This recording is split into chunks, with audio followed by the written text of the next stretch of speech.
and we have to really escalate the noise we make so that we'll be heard.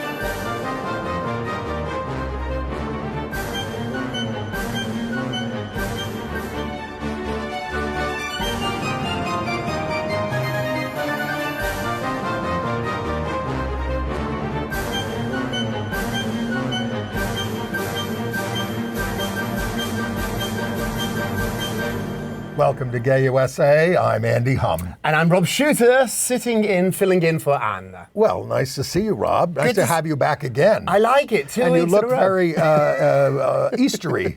And so I've tried to be a little bit more colorful, too. I like a bright color. When I first started to do television a long time ago, Diane Sawyer, of all people, gave me some great advice. Yes. And she said, it doesn't really matter what you say on television. Thank you, Diane. Wear a bright color. Interesting. I just usually. But you say better stuff than I do. When you're as smart as you can wear black. When you like me, it has to be bright. Oh, interesting. Well, let's get to the news. Yeah. Brace yourselves. Oof. Donald Trump bonded this week with El Salvador's dictator over banning trans women from sports and incarcerating innocent people, and soon, American citizens. Leading gay activists are calling for all the pride parades to make Andry Hernández Romero, the gay stylist who was wrongfully imprisoned by Trump in El Salvador, their grand marshal. Good idea. Interesting. And it was nice to see Harvard standing up to Trump's Mafia-style demands, and so Trump is freezing their grants and threatening their tax exemption. Bernie Sanders and AOC are attracting massive anti-Trump crowds, and they're prodding the Democratic leaders to get more aggressive with fighting fascism. The lesbian EEOC, the Equal Opportunity Commissioner, who was illegally removed by Trump, well, she's suing to be reinstated. The two state attorneys generals who are doing the most to protect your social security, they happen to be lesbians. Well, they're the leaders. Colorado repealed its currently unconstitutional law against same-sex marriage. You should try that in your state if you have one. Trump's transportation secretary is going to resurrect Jesus, see what we did there, in the Service Academy's administrative building. Well, that might sound a little confusing, but we'll show you. We'll explain. A really horrible story out of Hungary, but what isn't? That's the model for the United States these days. Their constitution now bans public LGBTQ events and bans transgender identity. The horrific murder of a trans woman in Colombia has sparked outrage, including from the country's president. And Oscar Wilde is eligible for a Tony Award this year. We'll explain later on. It's my favorite story of the day. Okay. So, let's start with our happy stories. Harvard did refuse to bend the knee, and it shames those who have bent the knee.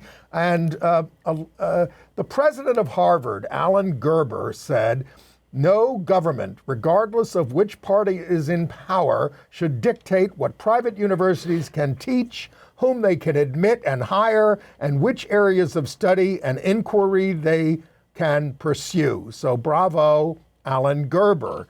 And he said that the university is not prepared to agree to demands that go beyond the lawful authority of this or any other administration. So how is Trump responding to that? What's he have to say? Let's take away your tax-exempt status. Let's take away $8.7 billion in grants that you're getting. It's interesting. Barack Obama has come forward really praising Harvard here for being so brave. And I think this might have a knock-on effect now to other universities. Columbia, who has not been so great about this. They've been terrible. They seem now that maybe there might be a change there. Now they're trying to backtrack, but it's a little late. You can never give in to bullies, as we know. You can't give in to bullies because they're always going to ask more. But seriously, in terms of this story, look at what they were asking, what Trump was demanding of Harvard. reduce the power of students and faculty members over the university's affairs, report foreign students who commit conduct violations immediately to federal authorities, bring in an outside party to ensure each academic department is viewpoint diverse, among many other steps. I mean, they were trying to take over the university. Yeah. And, the way the Trump people approach this is, and if you don't do this, you're violating the civil rights laws. This is their line, so they have to be stood up. And I think, too, the threats are terrifying, but the financial implications are horrifying to these universities. Well, Harvard's got, an endowment of like $60 billion or something. Because now trending online are people giving donations now to Harvard. People that didn't necessarily even go to Harvard are now suddenly making it their pet course. Well, now I have to say that in March, Harvard ousted its personnel at the Center for Middle Eastern Studies and suspended programming focused on Israel and Palestine at the Harvard Divinity School. So they had, in the beginning, they were, trying to forestall this. But then the Trump people come in and they just demand too much. And there's no way to satisfy them, which is why we're all worried. All right. Okay. Enough about that. And you have some happy stories. So Naples Pride is suing the city over unconstitutional security fees. So the Pride organizers are suing the city of Naples in Florida, claiming that these imposed really excessive fees are unconstitutional. The lawsuit is going forward, challenging the city's decision to reject a special permit. The city has said no to a special permit, and now these fees are astronomical, and Pride might not be able to happen because of the cost. They've got the ACLU on their side. They will win. They were going to win. They're going to win. But what a waste of their time and their effort.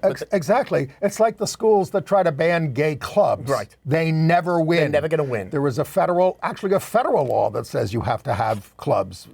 It started because they wanted religious clubs. And then they said, well, I guess we have to do the gays. Right. All right. And speaking of being aggressive, Bernie Sanders and Alexandria Ocasio-Cortez, they're barnstorming around the country. They got 36,000 in Los Angeles, 20,000 in Salt Lake City. They're shaming Democratic leaders into taking more aggressive action. Even Hakeem Jeffries, who was the Democratic leader in the House, got a picture of him. He took on Pete Hegseth this week over the censorship at the Naval Academy's library, which we're going to talk a little bit about more. And here is what Hakeem had to say. These DEI hires in the Trump administration, like Pete Hegseth, the so-called Secretary of Defense, dumb effing individuals, continue to try to test our resolve and cancel our history. The latest is a book ban at the Naval Academy that removes works including those about slavery, the civil rights movement, and the Holocaust. At the same time, keeping books written by Adolf Hitler. Apparently, for these extremists, racist Nazi ideology and white supremacy is okay. We're going to keep the pressure on these extremists who continue to try to whitewash our history. They tried to cancel Jackie Robinson. We reversed it. They tried to cancel Harriet Tubman. We reversed it. They tried to cancel the Tuskegee Airmen. We reversed it. We're going to keep the pressure on until this book ban is reversed and Pete Hegseth is fired. Well, no book should be banned. Mein Kampf should be there. It's an historical document, But I mean, then you're taking out a book about memorializing the Holocaust and Maya Angelou's books and a lot of LGBTQ books. Yeah, we have a story about it a little bit later on telling you who is really behind this. But I think AOC here and Bernie Sanders are really rallying up and getting people fired up and people really excited, including people in elective office. And those numbers, they're Taylor Swift numbers. Like to get 30, 40,000 people to show up. That's bigger than Madison Square Garden. These numbers are extraordinary. And not just in blue states. Right, absolutely. And then Maine Governor Janet Mills is fighting back versus Trump. And to some extent she's winning, although they're really she's the one who said, we're not going to change the way we treat trans students in schools and in sports. They've only got like 2, in the whole state. And stood up to Trump in person Yes. in the White House. Yes. And so she's suing him, and now they're suing her. So they're going after, and Pam Bondi, the new Attorney General, she's ready to go after everybody over this. If they claim it's all for the safety of women in sports, but it's an outrage, but they're doing that a lot. Yes. Some positive news here. Colorado lawmakers are rushing to shield gay rights from the Trump administration policies. In response to the new anti-LGBTQ policies from the Trump administration, Colorado legislators are introducing new state-level safeguards. The governor there, Jared Polis, has signed the legislation. Yeah, we do have a picture of him signing it somewhere. It's out of order, but there it is. Yes.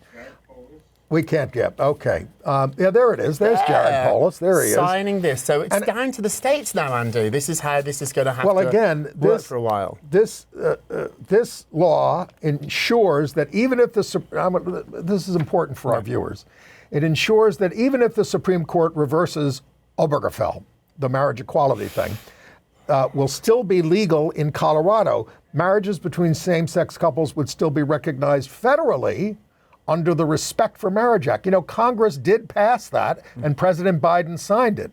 It protects same-sex and interracial marriages, which used to be illegal in this country often. And let's see.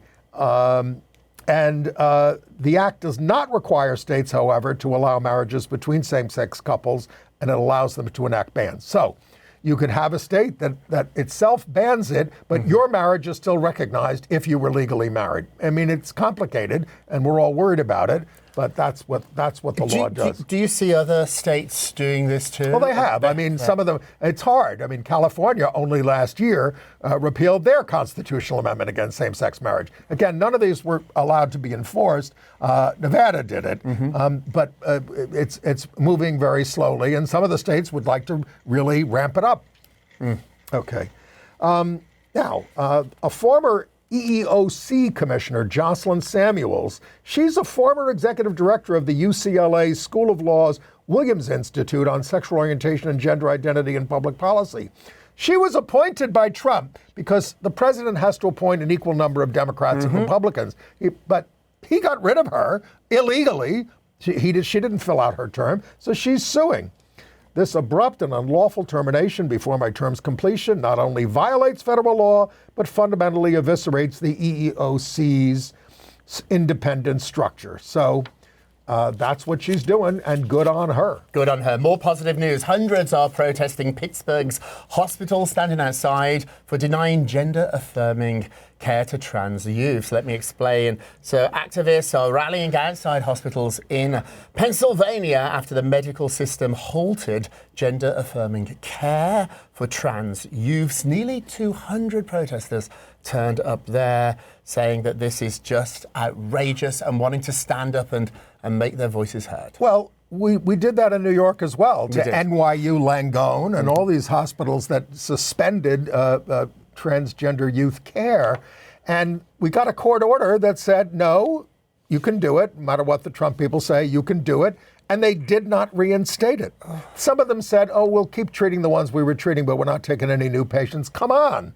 Your obligation as medical providers is first, do no harm. Do no harm. Now, World Pride, which is coming up in late May and early June, right in D.C., it's a mess now because even the organizers have issued a travel warning for trans and non-binary attendees.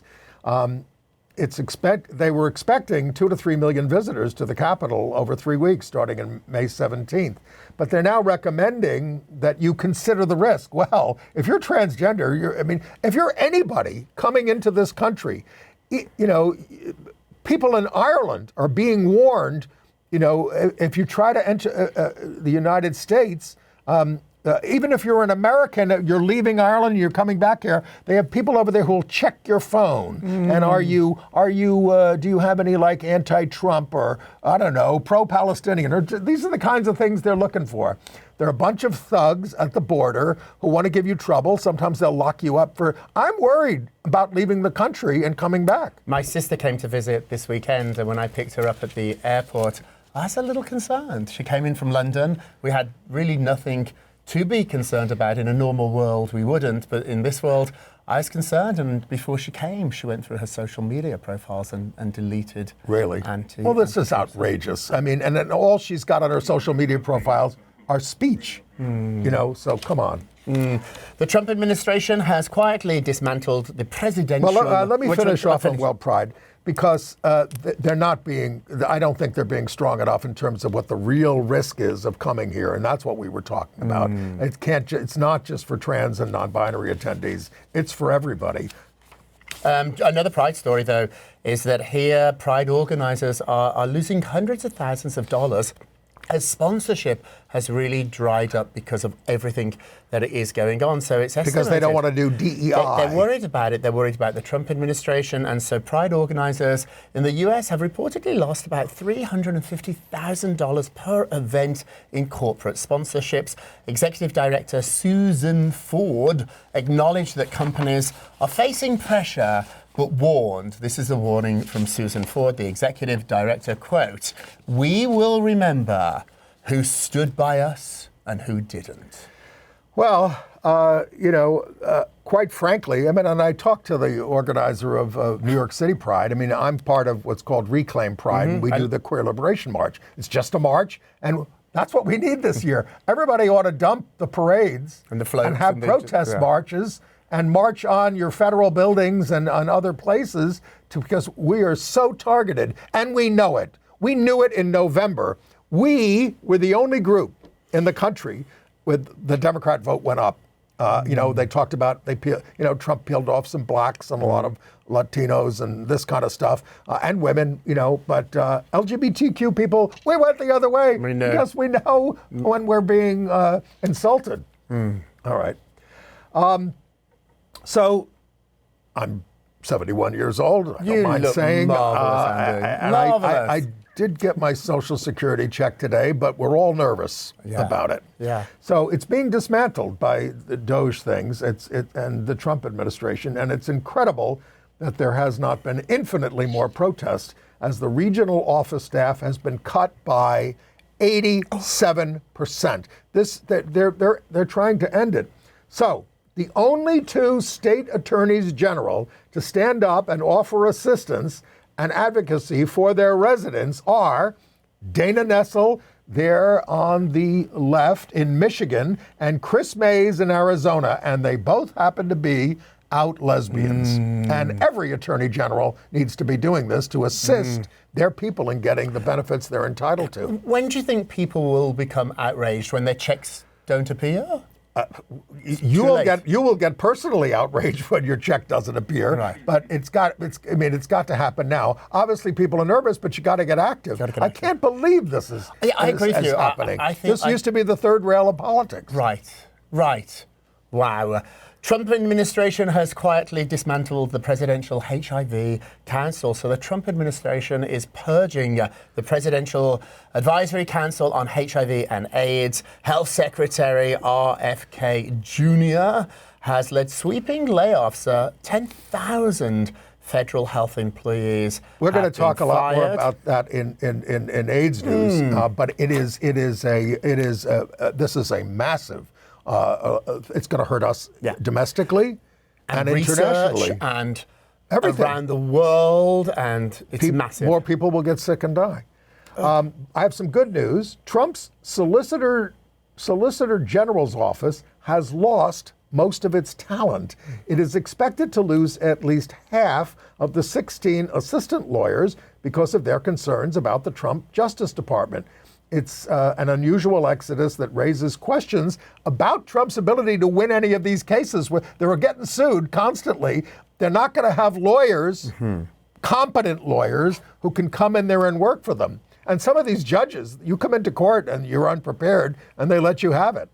Good. The Trump administration is refusing to respond to reporters who use their pronouns in their emails. So senior Trump officials are refusing to answer journalist questions if you have your choice of pronouns in that email. This has now been confirmed by the White House press secretary. And, there were some people, of course, some of that arose from transgender people, but some of it arose from people who had names like Alex or Michael that, could Sam. go both ways or something, or Sam. And, so they put their pronouns in so that they got addressed properly. What happened to the First Amendment? All right, now let's go to the Oval Office. Trump and the president of El Salvador, Nayib Bukele, is that how you say his name? Bukele.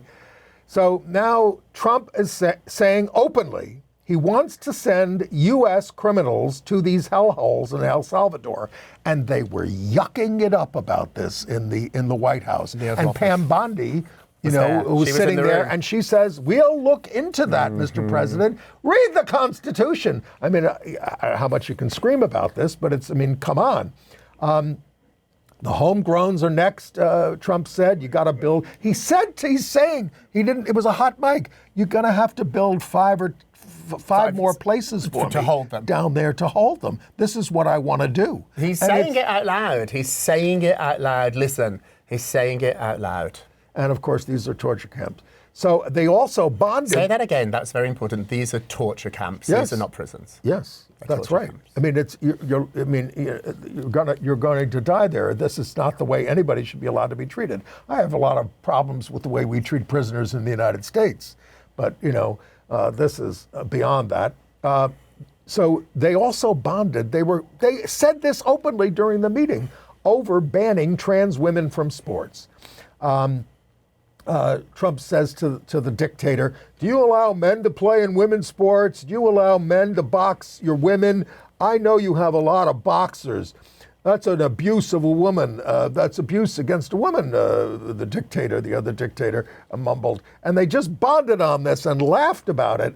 And, it's just unbelievable that they're so obsessed with this. Obsessed in the Oval Office. And then there is Andry Jose Hernández Romero, 31, the gay male makeup artist swept up in Trump's exiling immigrants to El Salvador hellhole. So this week, we had some gay activists like Cleve Jones in San Francisco and Nicole Murray Ramirez in San Diego calling on all of us to make him the Grand Marshal of every Pride parade, or one of the Grand Marshals of every Pride, to draw attention to his case. I think it's a great idea.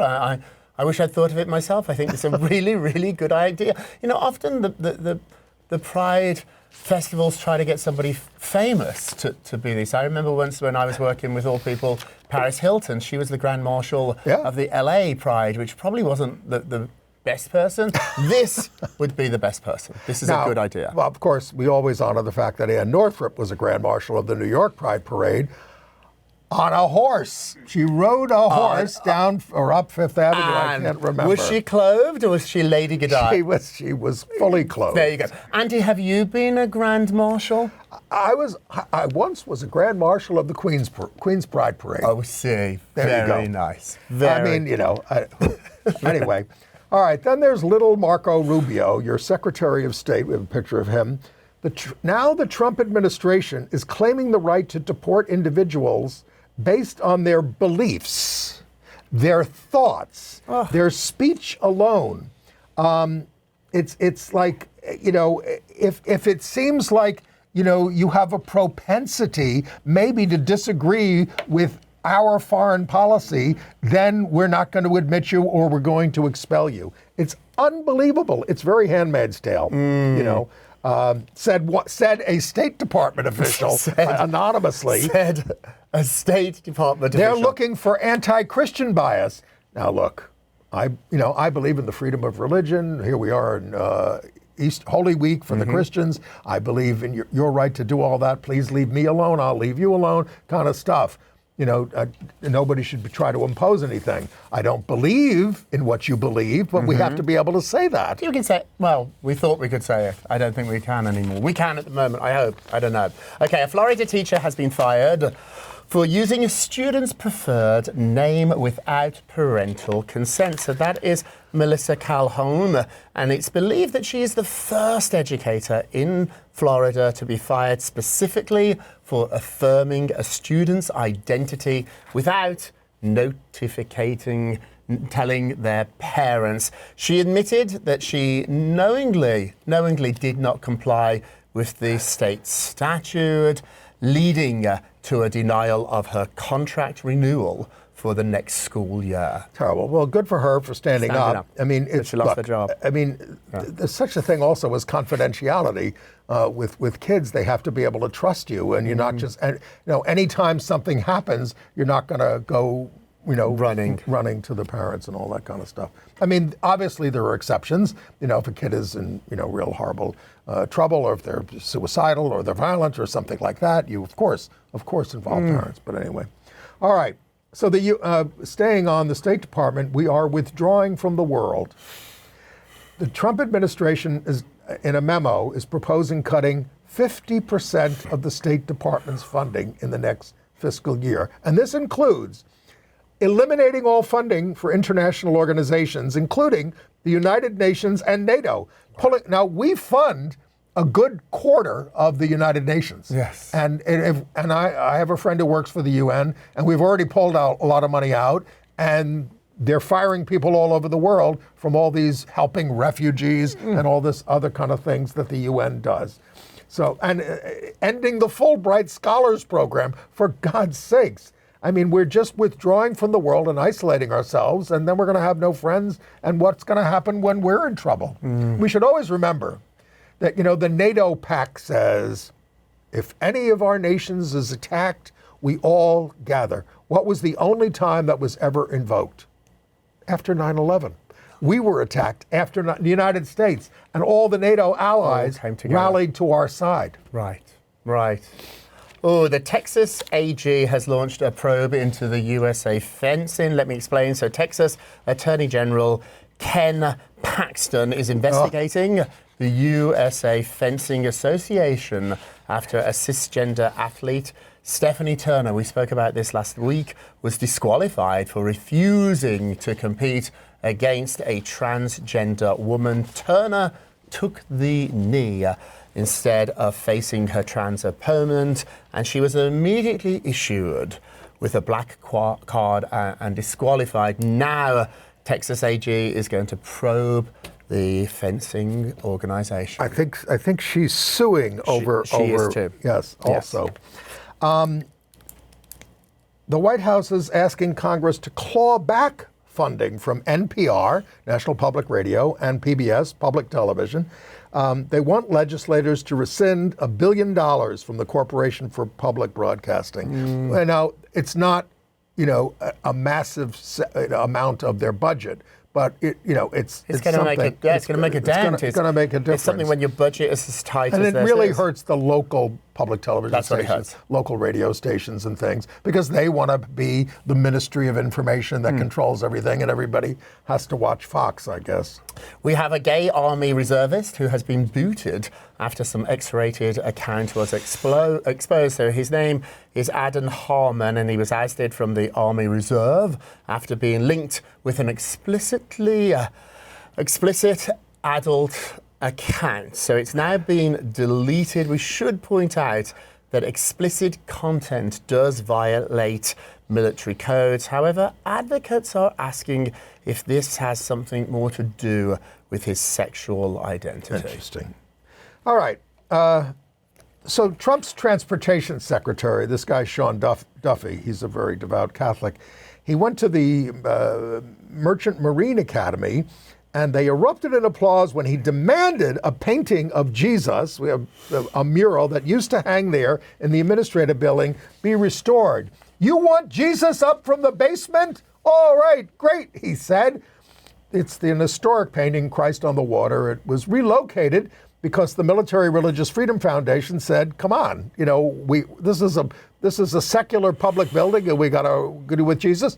I say, let's put up, you know, murals of Harvey Milk. He was in the Navy, but I mean, or whoever. I mean, if I had to walk in a public school past Jesus every day, I would think that's a little oppressive. Oh, talking about transportation secretaries, our previous transportation secretary, Pete Buttigieg, is lighting up the internet because he has a beard. Look at a handsome Pete. So Pete there has some facial hair. He was appearing on Jon Stewart's podcast, and he was talking about the Trump tariffs, calling them absolute chaos and complete incompetence. However, the reason people seem to be talking about this, Andy, is Pete sporting some facial hair. He looks good. Do you think he's trying to be Lincoln-esque?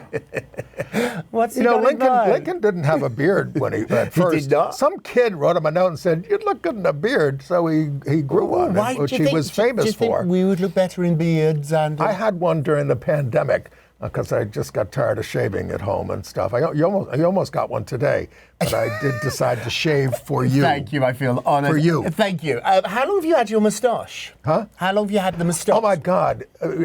Listen, the reason I can't shave this moustache over is because too many of you have insisted that it stay. I swear, over the years. Did we have a poll? We should have a poll on the show. I did a show in college where I had to grow a beard and a mustache, where I played sort of a Hemingway-esque character in Happy Birthday, Wanda June by Kurt Vonnegut. So after the show, I shaved off the beard, but I left the mustache, and it has never gone away. Oh. That's since the late You wouldn't be mid-70s. you without that moustache, So it's very Andy. retro. I like it. It's very retro. You're retro. All right, maybe someday it'll go. Well, okay. All right, April 22nd is coming up at the Supreme Court. They have a case that threatens to escalate LGBTQ book bans and could potentially implement policies similar to Florida's Don't Say Gay law in public schools. It's called Mahmoud versus Taylor. So a group of 6 Christian and Muslim parents from Montgomery County, Maryland, they want to be notified if there's a book in the classroom somewhere. Doesn't have to be part of the curriculum if it has anything to do with LGBTQ. I mean, it's nuts. It's just nuts. But they're going to hear that case. You can tune in on April 22nd. I'm sure it'll be on C-SPAN. We'll be watching. Yeah, talking about book bans, the majority of book bans that have been requested were not coming from parents, but were actually coming from officials. Let me explain. 72% of book ban requests in 2024 came from pressure groups and from government officials, not from parents. 7 of the 10 most books feature LGBTQ themes and characters. Moms for Liberty, they were identified as a major source, and parents, they accounted for just 16% of these requests. What do they think that they are accomplishing? Because, you know, They're anything that you erasing want to us. read Right. is on your phone Right. these days. Books, anything. I mean, you can't ban things. They might be coming after these next. Well, sure. Oh, they come after them in the airport. When you go through an airport, even if you're a U.S. citizen, I'm talking about if you're coming in from overseas, they can say, let's see what's on your phone. And I can say, no, I'm not going to open it. They say, then we'll take it. And then you're going to be put in a back room and grilled over it anyway. I mean, you have certain rights, but they have a right to go through your phone and see what you've been saying. On my phone, they would find YouTube Gay USA. That's all I watch. Yeah. And what have we been talking about my here? goodness, they've got the me. kinds of things that, have to Marco Rubio will rethink. want to expel you from the country for. Rethink my choices. Rethink All right. them. In Alabama, this is a nice story. A volleyball coach, Nathan Matthews, I don't have a picture of him, is the latest coach to be hired by the University of Alabama Crimson Tide women's volleyball team. Now the team has 2 openly gay male coaches. He was recommended by Jake Barrow, who himself is an out gay man, and the other assistant coach. That's Alabama. So when I read things like this, you know, I know everything is horrible, but that's encouraging. Very much so. You have to hold on to that stuff. I'm trying. You are. I'm I'll trying. I'll get you there. So a woman has been fired after a viral video showing her yelling homophobic slurs has really gone viral. So her name is Alison Murphy. She was screaming disgusting things at her neighbours. Her neighbours claim that she's been doing this for a really long time, intimidating their family, his partner, himself. Well, after this video went viral, her identity was quickly discovered, leading to her getting fired from her job. So we were just talking about phones. They can be very, very helpful. Well, speaking of screaming, in New Hampshire,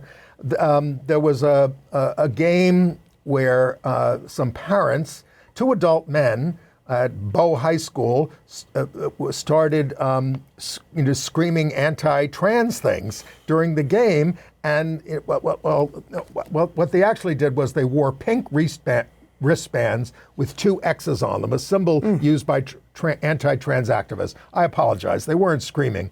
But it was meant to be anti-trans. And then they held up a sign that's saying, protect women's sports from female athletes. So they were asked to leave. They were saying, come on, it's a kid's game. What are you doing? And they said, this is our constitutional right. And a federal judge said, no, it's not. You're just being mean, and they have a right to have you not harass people during the game. I love this. And to protect the trans students. Absolutely. I love this story. Kamala Harris has adopted Outsport's tagline. That tagline is courage is contagious. So courage is contagious. It's a good line, isn't it? Courage is contagious. I think it really is. Your courage has inspired me, Andy. You're out there marching away. My first march was because of you. Really? You invited me to my first march. It was to reclaim pride. Oh, you came to reclaim pride, yes? Yeah, that was your first march here. My first march in America. Really? And it was How really... did you enjoy it? I was, it was contagious. Let me say that. It was contagious. So I love that she's using this. Outsports have been using it for a really long time. The phrase now is connected with Kamala, who's really encouraging people to be courageous, to have courage, and hoping that is indeed contagious. Oh, great. In Utah, numerous colleges numerous colleges nationwide have shuttered their LGBTQ centers under political pressure to end all DEI at the schools. But at this school, they sort of they're fudging it at the Salt Lake Community Utah Salt Lake Community College. What they're doing is they're just saying, well, we're not going to talk about how gays are oppressed or anything. We're just going to meet and support each other, and that's it. And so they're trying to still meet and exist without violating these rules. I mean, they're trying to get around them. But I think you need to defy them. I think you do.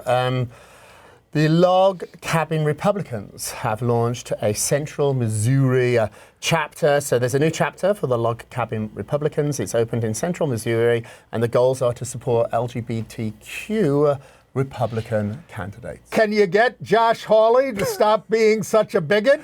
How about that? That's a good start. Why would you want to support any Republican in Missouri? Tell me which Republican supports our equal rights. Anywhere. I mean, these days, really, come on. I mean, honestly, the whole party has become, it's become a fascist party. We remember the old Republican Party. There was some diversity. There was some, whatever. John McCain, whatever. Not that he was so great on gay stuff, but there were actually, pro-gay, and there's still some Republicans who will vote on gay issues very occasionally. But mostly now, it's in lockstep with Trump, which is killing us.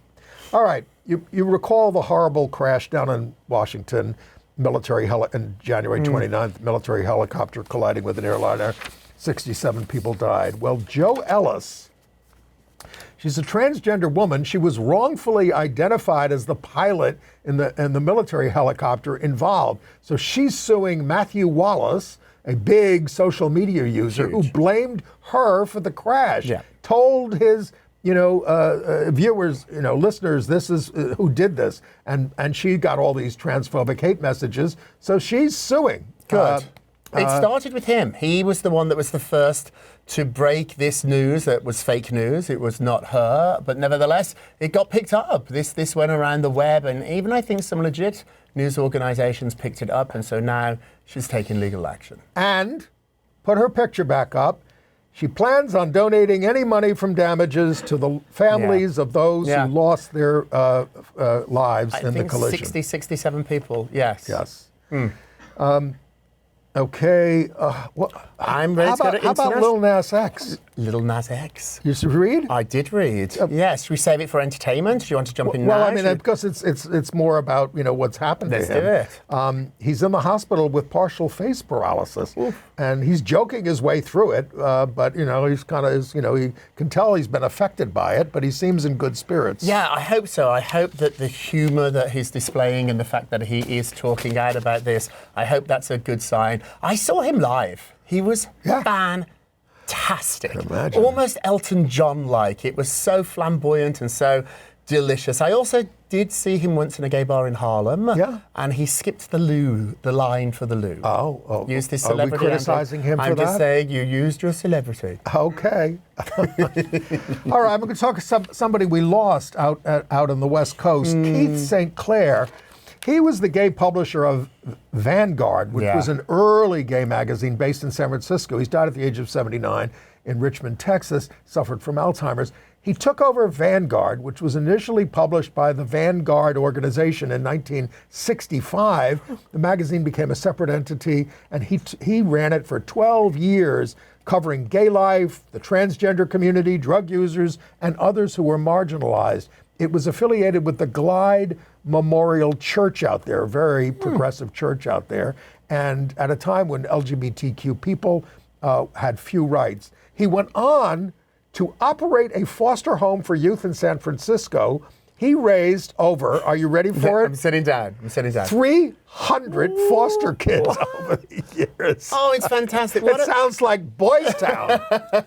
It's fantastic. What a pioneer, too. I think we're so accustomed now to finding gay content on our phones and in mainstream media. There was a time when that was not the case. When I was growing up in Edinburgh, Scotland, it was really, really hard to find this. So I'm growing up in the 60s out on Baldwin, Long Island, and, the local candy store and newsstand place, they had The Advocate, a gay newspaper. Yes. And I would go in there. Now, if I'm going to buy it, I have to give it to Julius for the transaction. And he certainly raised his eyebrows when I was about 16 and bought this magazine, but I wanted to have it. And it was not wasn't a stroke book or anything. Right. It was a newspaper about. I've never heard it called that before. You know the phrase. You know the phrase.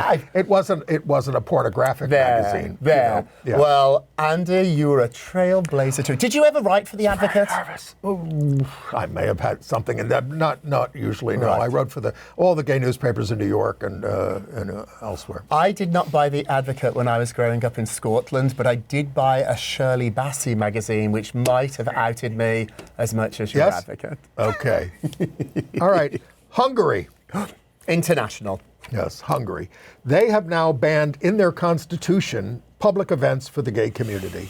And I have to say, this passed overwhelmingly under Viktor Orban, who was Donald Trump's model of how to govern. Ahead of the vote, the final step for the amendment, opposition politicians and other protesters attempted to blockade the entrance to a parliamentary parking garage. The amendment declares that children's rights to moral, physical, and spiritual development supersede any right that you have to peacefully assemble. So one of the things that they did was they had a big demonstration called Gray Pride. Yes, clever. They all dressed up in black and white, and they will continue to do things like this to try to subvert the law. But, it also declares a constitutional basis for denying the gender identities of transgender people, as well as ignoring the existence of intersex individuals who are born with sexual characteristics that don't align with binary conceptions of male and female. I mean, that's just biological fact for those of you right-wingers who are into biological facts, Tens of thousands of Hungarians filled the streets to protest this, and they will continue to protest. He's on the ropes over there, but he's trying to eliminate the opposition. Wearing grey to mock Viktor Orban's crackdown on diversity. So no diversity here, all grey. Very clever.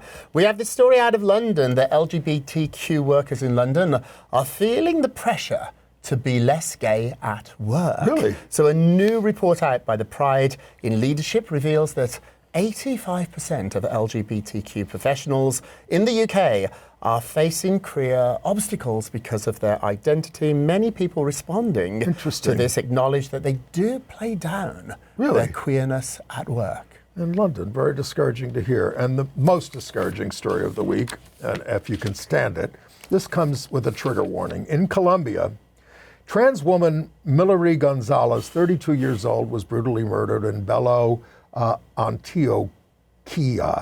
The horrific crime ignited widespread outrage across the country. Now listen to this, because what happened to her. She was raped, her arms and legs were broken, and she was subsequently thrown into the La Garcia stream. Despite being rescued from the water, she'd succumbed to her injuries. But here's the kicker.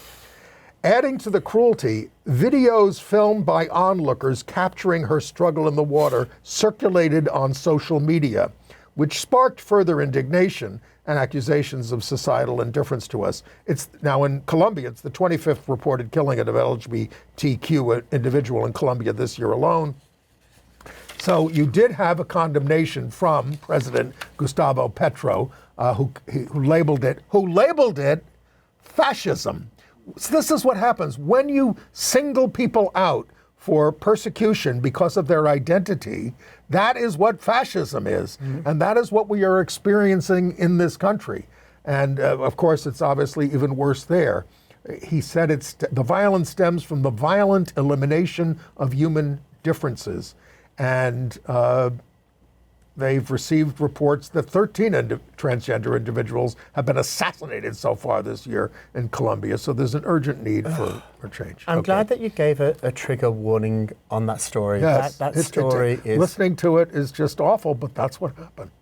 Now, we have to report it. We have to talk about it. We have to report it. I tell you, it's painful, doing the show every week with what's going on, but, we do have to know. Does it get to you? Yes, it does. It does. I mean, you want to cry sometimes when you're hearing these things and you're reading these things, and this is what's horrible thing that's happening to an individual.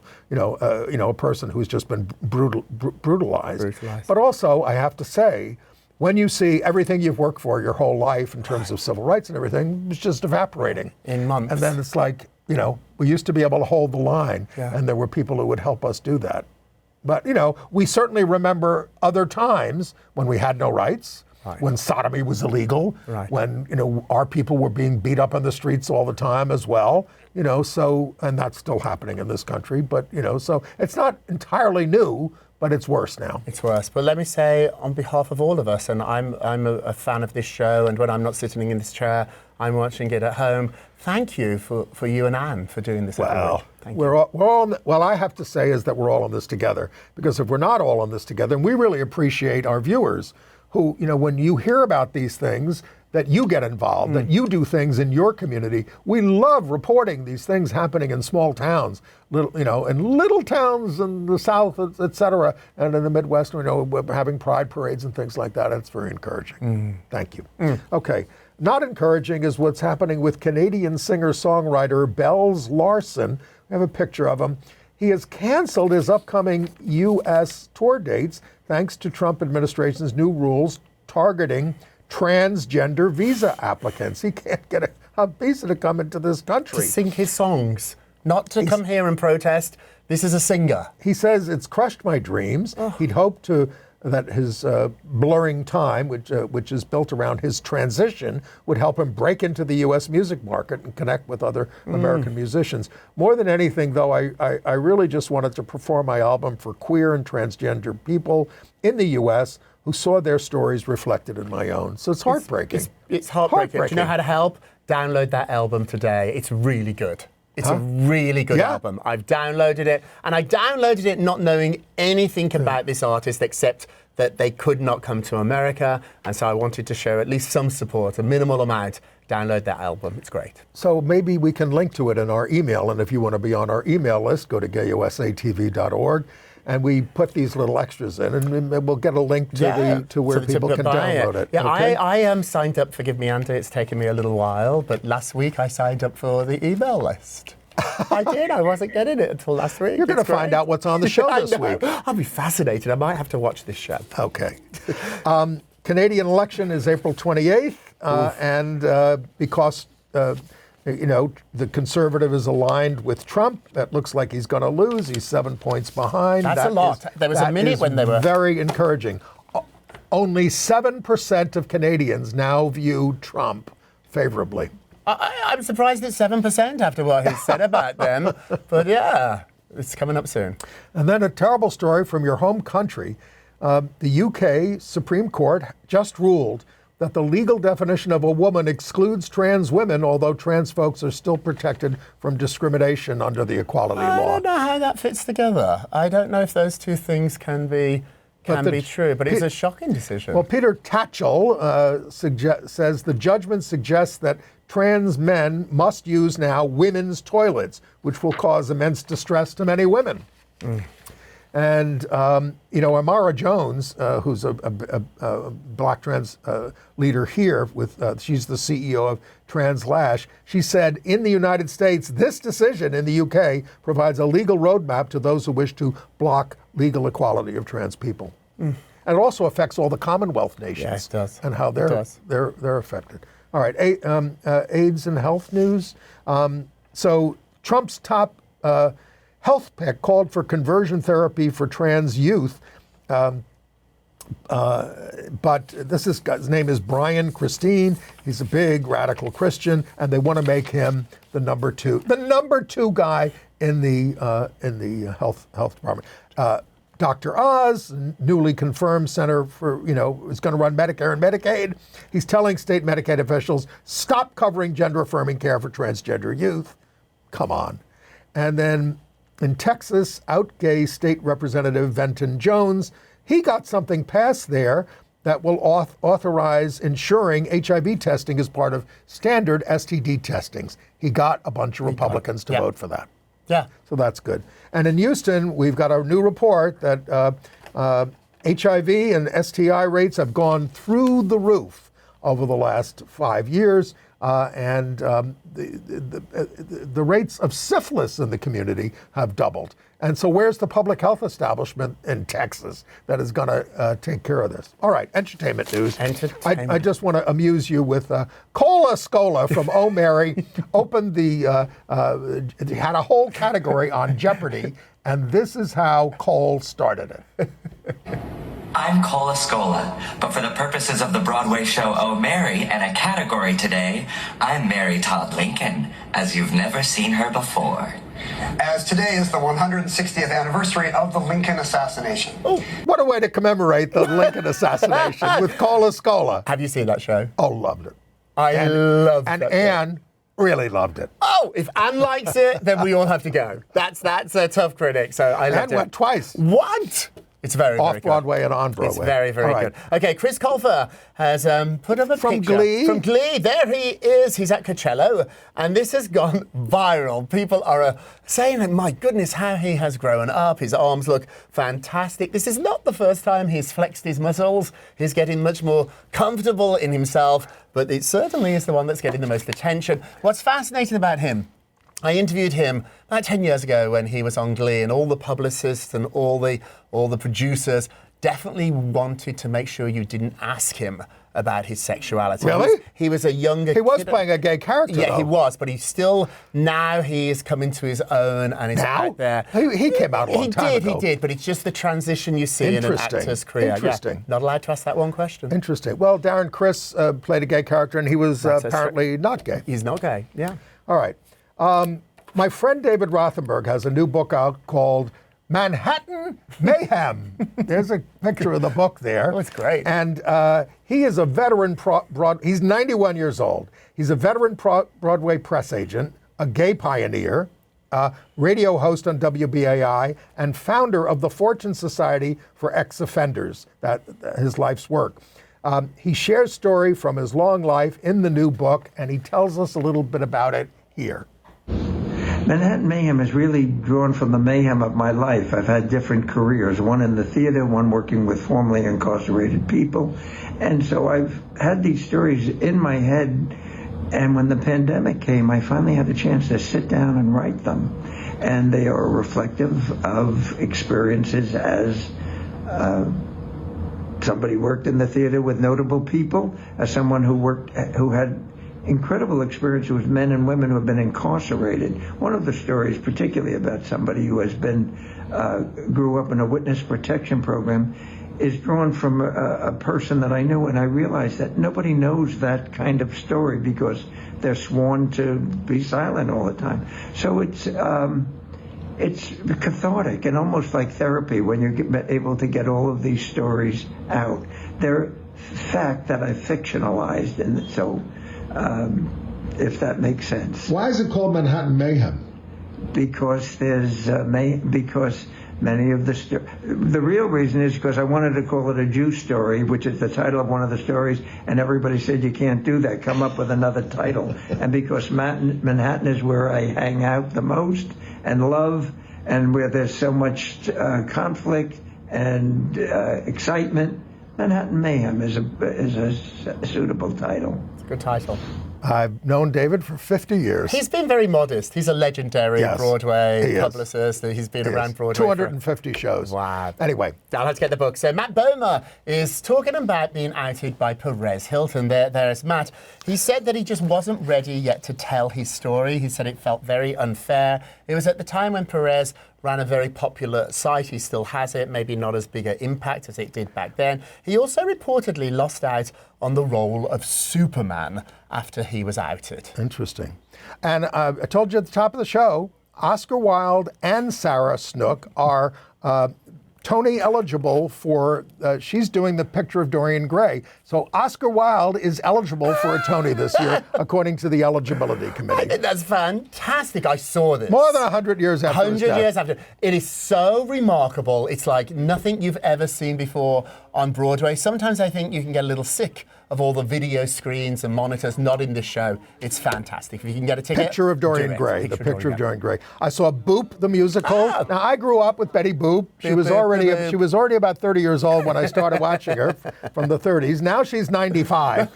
But so it's kind of hard to understand why anybody thought this was going to be a timely musical. They bring her into 2025. But it's got, the legendary director and choreographer Jerry Mitchell. And the stars are wonderful. There they are. Jasmine Amy Rogers as Betty, and the out actor Ainsley Mellum as her 2025 love interest. You got that? So yes, Betty time travels from the black and white world of the Depression to a colorful New York on the verge of depression. and it comes together in the second act. It does. It does. It's beautiful. I saw it a couple of days ago too. Ainsley is remarkable. So everybody's talking about Boop. Jasmine, absolutely well deserved, fantastic. But Ainsley, in my opinion, stole the show. He's just charming. We just have a minute. You have anything else? No. Do we have another review? Well, I saw Adrian Warren and Nick Jonas in the last 5 years, and what should be an intimate show has been blown up for a Broadway stage with two very able and star singers, but they can't make the story of falling in and out of love really work that way. I think it needs to be seen in an intimate space. Is he too big? But he's got his fans. That's a good question. Were his fans there? Are there Jonas Brothers fans in the audience? I didn't ask. I didn't survey the audience. You can tell by the It's been wonderful being with you these last 2 weeks. I love it, and we miss you desperately, but thank you for letting me keep your seat warm for a couple of weeks. And thank you for watching. Thank you for tuning in and bearing with all this and figuring out what to do about it. And if you figure it out, tell me. Yes, call us.